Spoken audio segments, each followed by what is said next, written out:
Bonjour, je vous présente Take 5. Alors dans Take 5, vous allez jouer avec un damier et puis des petites tuiles de 1 à 9. Alors il y en a 36, c'est-à-dire 4-1, 4-2, etc. jusqu'à 4-9. Alors ce jeu se joue avec des pions d'échecs. Donc il vous faut connaître le déplacement des pions aux échecs. Alors, la tour, elle va comme ceci, ou comme cela, d'autant de cases qu'elle veut. Le fou, lui, va en diagonale, d'autant de cases qu'il veut. Alors là, c'est un fou de cases noires, donc il n'ira jamais sur des cases blanches. Et là, c'est un fou de cases blanches, donc il n'ira jamais dans des cases noires. Alors, on ne prend pas les autres pièces. Hein, avec le fou, je ne prends pas la tour ni le cavalier. Hein. Et le cavalier se déplace en L. 1, 2, 1. Ou 1, 1, 2. Hein, il se déplace en L. Alors, dans ce jeu, eh bien, il y a plusieurs buts. C'est-à-dire que chaque joueur va déplacer à son tour 2 pièces d'échecs, quelles que soient les pièces, puisqu'elles n'appartiennent à personne. Elles sont aux 2 joueurs. Et on a plusieurs phases. La première phase sera la phase score. Donc le plus fort total avec 5 pions chiffres différents. Ensuite, la phase 21. Il faudra faire 21 avec un maximum de 5 pions chiffres. Et la phase quinte. Une quinte, c'est 5 chiffres qui se suivent sans interruption. Donc 1, 2, 3, 4, 5, ou 6, 7, 8, 9, 10. Non, 5, 6, 7, 8, 9, ou 3, 4, 5, 6, 7, etc. Ça s'appelle une quinte. Donc, comment est-ce qu'on joue? Eh bien, c'est très simple. À son tour de jeu, chaque joueur va déplacer 2 des 4 pièces de son choix sur 2 pions chiffres.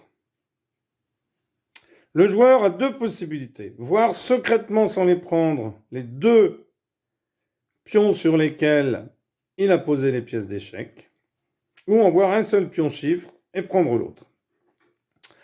Donc, c'est-à-dire que à mon tour de jeu, je peux déplacer, par exemple ici, et je peux regarder ce que c'est dessous sans le prendre, et je peux ensuite déplacer cette pièce-là ici et regarder en dessous sans le prendre, voir juste quels sont les chiffres qui sont écrits dessous.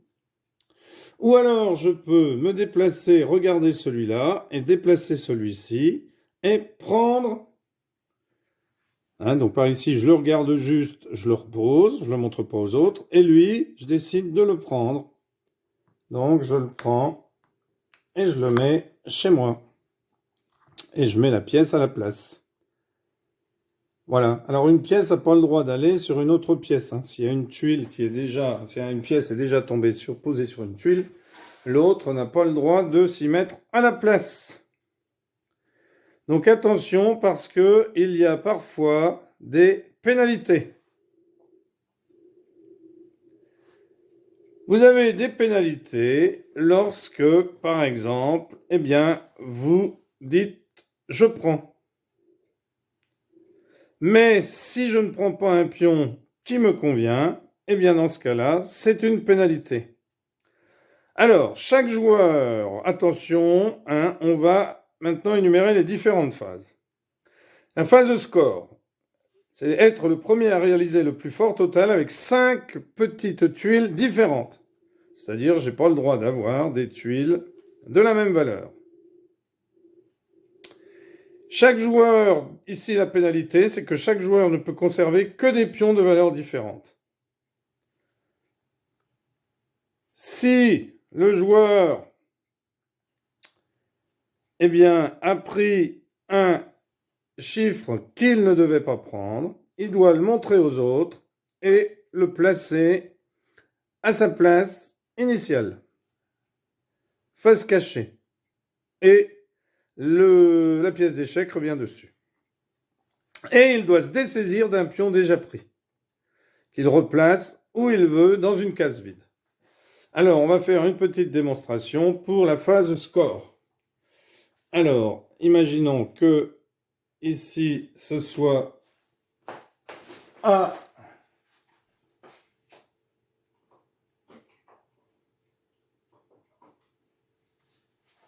Manon de commencer contre Fanfan.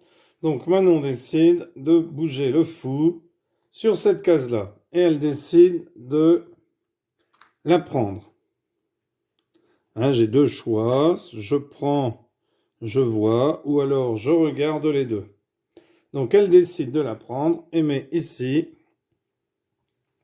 le fou à la place. Maintenant,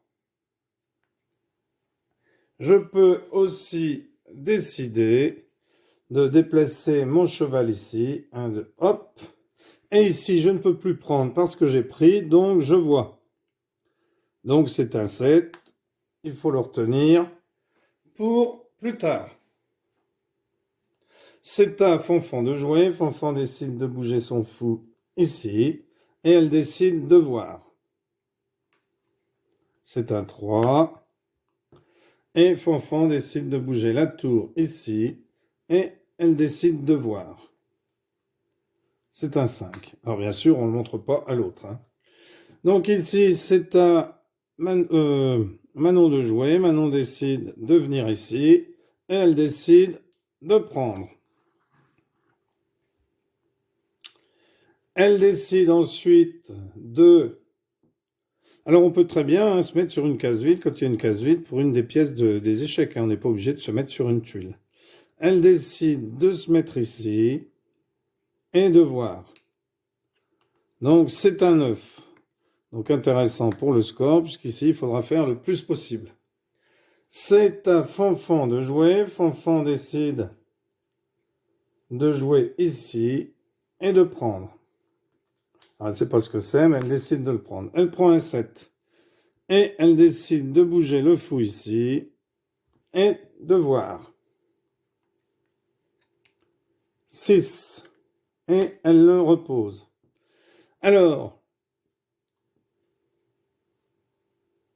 Manon décide de jouer ici et de prendre. Voilà, c'est un 7. Et elle décide de bouger la tour et de voir. C'est un. Voilà, etc., etc. Et on joue comme ça. Alors, si par exemple ici, Manon venait à reprendre un 8, un 3 ou un 7, eh bien, il y aurait une pénalité parce qu'elle aurait repris un pion, hein, ici une tuile d'une valeur qu'elle avait déjà.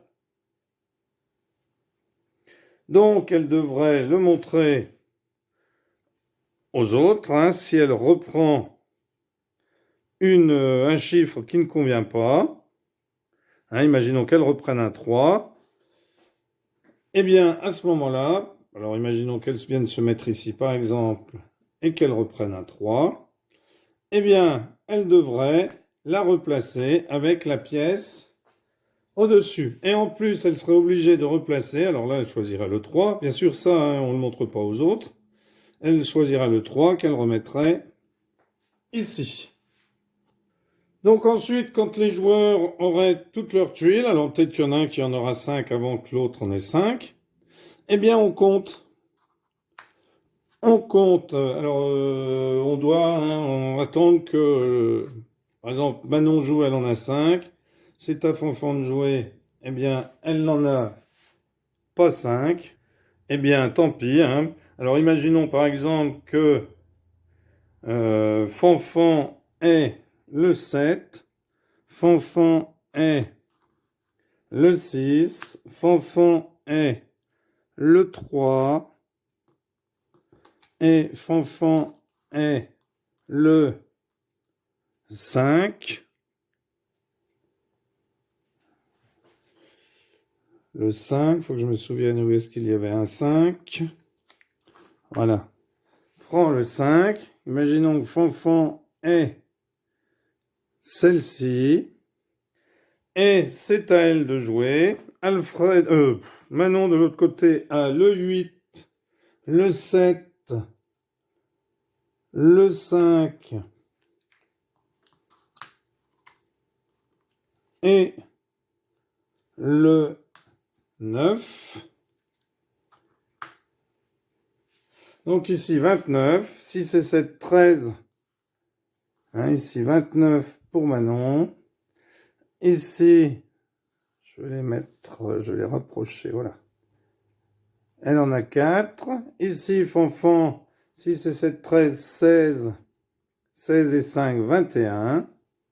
C'est à Fanfan de jouer. Eh bien, elle se déplace. Elle déplace, par exemple, son cheval est là, elle le met ici. Elle récupère la tuile en dessous, le 9. Elle a 5 tuiles. 30 points, Manon, 29. Donc ici, Fanfan a gagné le score. Alors, on va passer maintenant à la phase 21. Le but, c'était le premier à réaliser un total de 21 points, avec 3, 4 ou 5 pions de valeurs différentes. Si on n'atteint pas 21 points avec 5 pions, ou si on dépasse 21 points avec 5 pions ou moins, on est éliminé de la manche. Donc là, par exemple, 9 et 7, 16. Imaginons que Fanfan ait joué cela. Eh bien, elle gagnerait parce qu'elle a 21 piles. Tant qu'on n'a pas 21, eh bien, on n'a pas gagné. Et si on a au-dessus de 21, hein, si par exemple ici, elle avait pris un 7, eh bien, 9 et 7, 16 et 7, 23, elle serait automatiquement éliminée. Hein, alors, imaginons que Manon ait 8 et 5, 13 et 5, 18. Eh bien, Manon n'aurait même pas besoin de rejouer, car Fanfan aurait dépassé 21 et serait éliminé. Troisième phase, c'est la quinte. Donc le score, on le fait en première manche. Ensuite, on fait une manche en faisant la phase 21. Et ensuite, on fait une troisième manche en faisant la phase quinte. Donc là, c'est être le premier à réaliser une combinaison de 5 chiffres qui se suivent sans interruption. 1, 2, 3, 4, 5, 3, 4, 5, 6, 7, 4, 5, 6, 7, 8, etc. Chaque joueur ne peut conserver que des pions de valeurs différentes. La prise d'un pion qui ne convient pas, le joueur sera obligé de le replacer, comme on a fait tout à l'heure après l'avoir montré aux autres joueurs, à la place où il devait être, face cachée bien sûr. Et il doit se dessaisir, comme dans la phase de score, d'un pion qu'il avait, enfin d'une petite tuile qu'il avait dans son jeu. Voilà. Donc vous comprendrez que c'est souvent préférable pour éviter des pénalités de voir avant de prendre. Mais on peut risquer des prises directes pour gagner du temps. Voilà, donc à la fin de chaque phase, hein, imaginons que tout à l'heure la phase de score avait été gagnée par Manon, eh bien elle recevait un jeton. Chaque fois qu'on gagne une phase, on gagne un jeton. Alors ensuite, eh bien on peut décider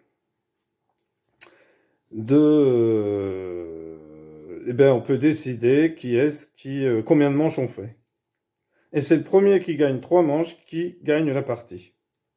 Donc soit on décide du nombre de manches, soit on décide que le premier qui a 3 petits pions comme ceci a gagné. Donc score 21, quinte. Si au bout des 3 manches, personne n'a 3 pions, eh bien vous recommencez. Score. Ensuite vous faites 21 et ensuite vous faites quinte. Voilà. Merci d'avoir suivi cette vidéo. Je vous encourage à jouer. Alors on peut jouer à plus de 2 joueurs, hein, bien entendu. C'est un joueur qui peut jouer à 2, 3 ou 4. Plus intéressant quand on est 4. Bon. Voilà. Merci d'avoir suivi cette vidéo et à bientôt pour une nouvelle vidéo. Au revoir.